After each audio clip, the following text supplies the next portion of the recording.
नमस्कार दोस्तों, स्वागत है आप सभी का आपके अपने चैनल स्टडी फॉर विन में।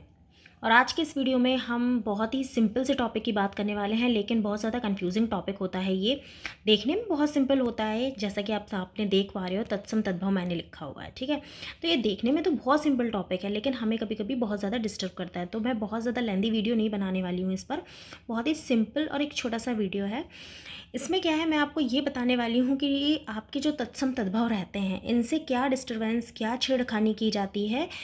एक दो चीज़ें हैं, उसको अगर आप समझ लेते हो तो फिर आप इनसे रिलेटेड क्वेश्चंस जो आपके अक्सर गलत हो जाते हैं उनको आप सही कर सकते हो।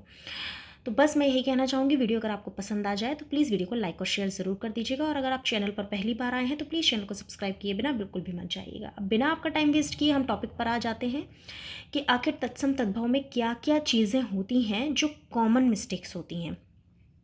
अक्सर बोला जाता है, पूछा जाता है, ऑब्जेक्टिव आपको दे दिए जाएंगे कि ये शब्द बताइए और इनमें से तद्भव बताइए, तत्सम बताइए, या जो कुछ भी पूछ लिया जाता है। तो देखिए, पहली अगर छेड़खानी की बात करें, ठीक है, पहला पहला आपका अगर रहता है, अगर मैं पहली उसकी बात करूं तो सबसे पहले आपका जो शब्द होता है छा।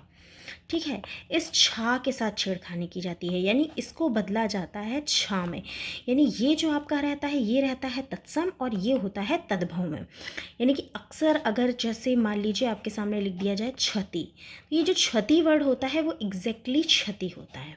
ठीक, कहने का मतलब ये है कि अगर आप फाइंड आउट करना चाह रहे हो कि उसमें तद्भव क्या है, तो आपका जो छ वर्ड होगा वो आपका तद्भव में आएगा, जबकि इसका जो शुद्ध रूप बन जाता है वो अक्सर छ, यानी क्षत्रिय वाला छ बनता है। ठीक है, यानी अक्सर आपके इस चीज़ को बदलकर तद्भव में इसमें कर दिया जाता है।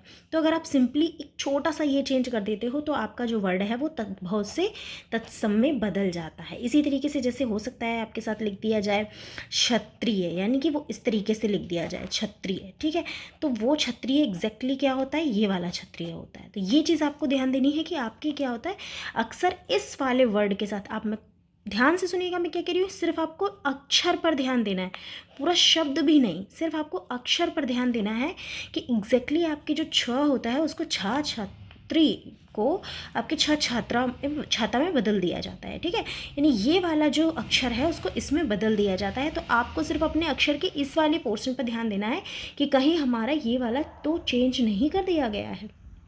तो पहली छेड़खानी आपकी इसमें हो जाती है। इसमें कई वर्ड्स आ जाते हैं, जैसे आपका इसमें ये छीण वर्ड जो होता है आपका, इसको ये कर सकते हैं, इसको आपका छीण लिख सकते हैं। ठीक है, इसको इस तरीके से गलत कर सकते हैं।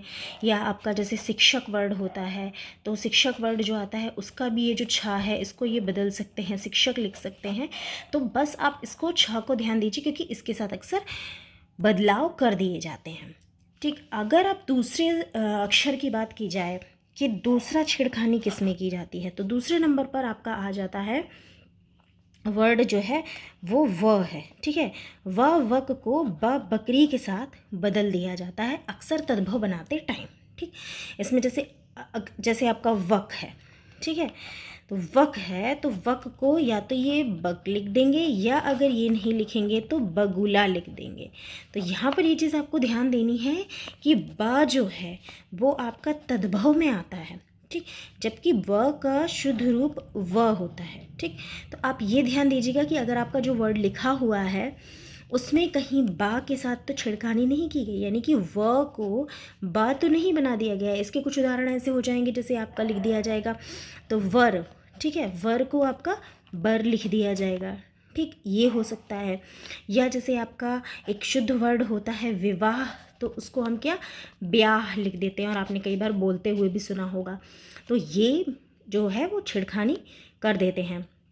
तो आपको ये ध्यान देना है कि आपका व और व में अक्सर ये चीज़ें होती हैं। जैसे विद्युत है उसको बिजली लिख देते हैं, वर्षा है उसको बरसात लिख देते हैं, वर्णिक है उसको बनिया लिख देते हैं। तो ये आपका ये गड़बड़ होती है। ठीक है, तो यहाँ पर ये तत्सम तद्भव में आपका डिफरेंस हो जाता है। तीसरी अगर अक्षर की मैं बात करूँ कि तीसरा ऐसा कौन सा अक्षर है जिसको बदला जाता है, तो बहुत ही सिंपल है कि जो आपका जो श होता है, ठीक है, उसको सा में बदल दिया जाता है। ये आपका शुद्ध रूप का श है और ये आपका अशुद्ध है, ये तद्भव है और ये तत्सम है। जैसे अक्सर आपका शुद्ध वर्ड है श्यामल, ठीक है, इसको कर दिया जाता है सांवला, तो ये आपका तद्भव है, जबकि ये आपका तत्सम रूप है, ठीक है। शुक आपका सही वर्ड है, अब इसको तद्भव में या तो सुक लिख देंगे या फिर आपका सुआ लिख देंगे, तो ये वाला सा बना दिया जाएगा, ठीक है। इसी तरीके से शाक आपका जो है वो सही वर्ड है, इसको शाक लिख देते हैं। तो यहाँ पर आपके जो श वर्ड है इसके साथ थोड़ा सा बदलाव कर दिया जाता है और श को सा में बदलकर उसको तद्भव रूप दे दिया जाता है, ठीक। तो यहाँ पर आपको जैसे ऑब्जेक्टिव में देखना होता है, तो उसके लिए मैं आपको ये चीज़ें बता रही हूँ कि अक्सर ये ऐसा होता है 95% केसेस में, ठीक है। सारी चीज़ों में ये लागू नहीं होगा कि फिर कुछ लोग बोलते हैं कि ये एक उदाहरण ऐसा है इसमें ये आपकी कंडीशन अप्लाई नहीं हो रही है, ये उदाहरण ऐसा है इसमें, तो ऐसे बहुत सारे उदाहरण निकल कर आएंगे जिनमें ये कंडीशंस अप्लाई नहीं हो रही होंगी।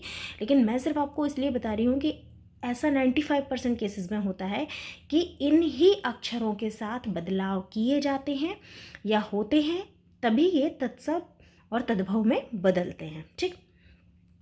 उसके बाद अगर हम चौथे अक्षर की बात करें कि चौथा अक्षर कौन सा निकल कर सामने आ सकता है, तो चौथे में आप देख सकते हो कि चौथा अक्षर आपका हो सकता है, बताने के लिए अगर मैं बताऊं चौथा आपका, तो वो हो सकता है आपका री का प्रयोग, यानी अगर आप री का प्रयोग कर देते हो, ठीक है, तो री में आपकी ये चीज़ बदल कर आ सकती है। री में कैसे, जैसे आपको लिख दिया जाए श्रृंगार, ठीक है, तो वो श्रृंगार नहीं होता है, आपको पता है कि सही होता है श्रृंगार, ठीक।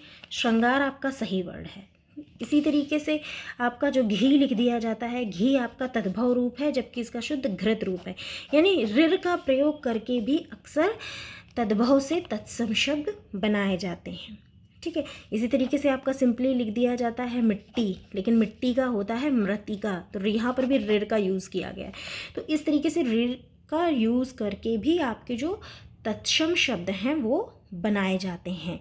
और पांचवा अगर मैं यहाँ पर बात करूँ तो विसर्गों का प्रयोग किया जाता है, यानी कि विसर्गों में जैसे आपका कर्पूर ले लिया जाए तो कर्पूर का आपका अगर हम विसर्ग का प्रयोग करके तो कर्पूरा हो जाएगा, ठीक है। इस तरीके से अगर विसर्ग का प्रयोग कर देते हैं तब भी आपका जो तद्भव होता है वो तत्सम में बदल जाता है, ठीक। तो कुछ चीज़ें ये ऐसी थीं जो आपके लिए जानना ज़रूरी थी, क्योंकि ये कुछ कॉमन मिस्टेक्स हैं जो की जाती हैं, और ये कुछ ऐसे वर्ड्स हैं, कुछ ऐसी चीज़ें हैं जो अक्सर आपको देखने को मिलती हैं, लेकिन सामने होते हुए भी हमें समझ में नहीं आती हैं। तो अगर आप इन छोटी छोटी मिस्टेक्स को भी पहचान लेते हो तो आई एम श्योर कि आप ये गलतियाँ नहीं करोगे। तो बस ये एक छोटा सा प्रयास था आपको बताने के लिए कि तत्सम तद्भव आप कैसे एक नज़र में पहचान सकते हो।